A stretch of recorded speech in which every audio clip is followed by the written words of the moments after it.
4th of July, everyone. This is post-game Kettle Talk. I'm Cierra Jordan. The Cotuit Kettlers on a 3-game winning streak as they defeated the Falmouth Commodores 5-3. We have Matt McHugh to talk to Coach Roberts about the victory today. Roberts, after a big win for Cotuit tonight, their 3rd in a row, and now looking pretty good. And another great starting pitching performance tonight. That's 4 in a row. Seth Schumann, a great start. What was working for him on the mound?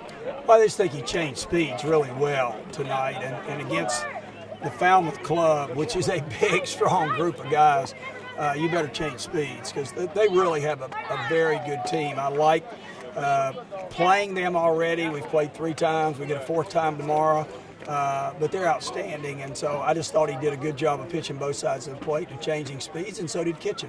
And then the play for you guys, it really was done with small ball, bunting, getting guys over, productive outs, and then on the base paths, I can't remember how many steals it was, but a lot of steals, just aggressive base running in general. And what does that say about your style of play as a coach? Well, we haven't been able to do that a lot up to this point, but we're trying to make some adjustments, emphasize, and be able to run the bases better. And tonight it was one of those things that worked out for us. So it was kind of exciting for me to see. I love small ball and enjoy running the bases, and you can't do it every night, but tonight it helped us with the ball game. And then the big play that stood out to me on the base paths was Chandler moving from first all the way home on the wild pitch. And was that something, did you expect him to score when you were standing in the third base coach's box? Oh, no. Like I said, Falmouth's a very good club, and the young man from Clemson pitching, the left-hander, number 33, has a great arm. And it's one of those situations where the ball got by the catcher, we were able to score 1 run, and Chandler hustled, and you never know what might happen. And again, this game will surprise you every. And that was kind of a surprise, but it did get us going. And then finally, looking at the big picture now, 3 in a row, a couple games over 500. Play Falmouth again tomorrow. We're one of the better teams in this division. You got to be feeling pretty good.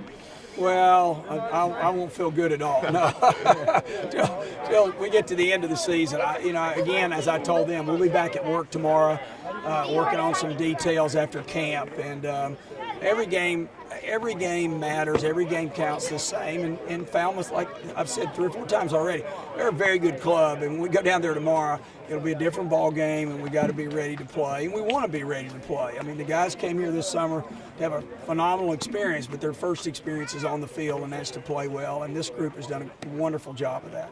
All right, thank you, Coach Roberts. Back to you, Sierra. For our Players of the Game segment, we have Matt and Matt to give their insight on who stood out the most. Thanks, Sierra. I'm here with Matt Liberman, as always, to give our Players of the Game, this time after Cotuit's 5-3 win over Falmouth. And Matt, a great game, a lot of good names to choose from. I'm going to go with the starting pitcher. I'm going to go with Seth Schumann from Georgia Southern, a very solid start. That makes 4 straight solid starts for Cotuit pitching, and he was really commanding the zone well, keeping the ball low, worked through 5 efficient innings, allowing just 1 unearned run, and that's really all they needed him to do. He got it done and set them up really nicely for the win today. I'm going to have to go with Chandler Avant. Not necessarily eye-popping stats today. Didn't do anything dominant, just made the right plays at the right time, including what I think was the play of the game. There was a wild pitch. Griffin Conine easily with the stand-up, but Chandler went all the way around from first, gets to third. Error goes into the outfield, and he gets home. So basically on 1 wild pitch and an error, he gets from first to home when nobody else really would.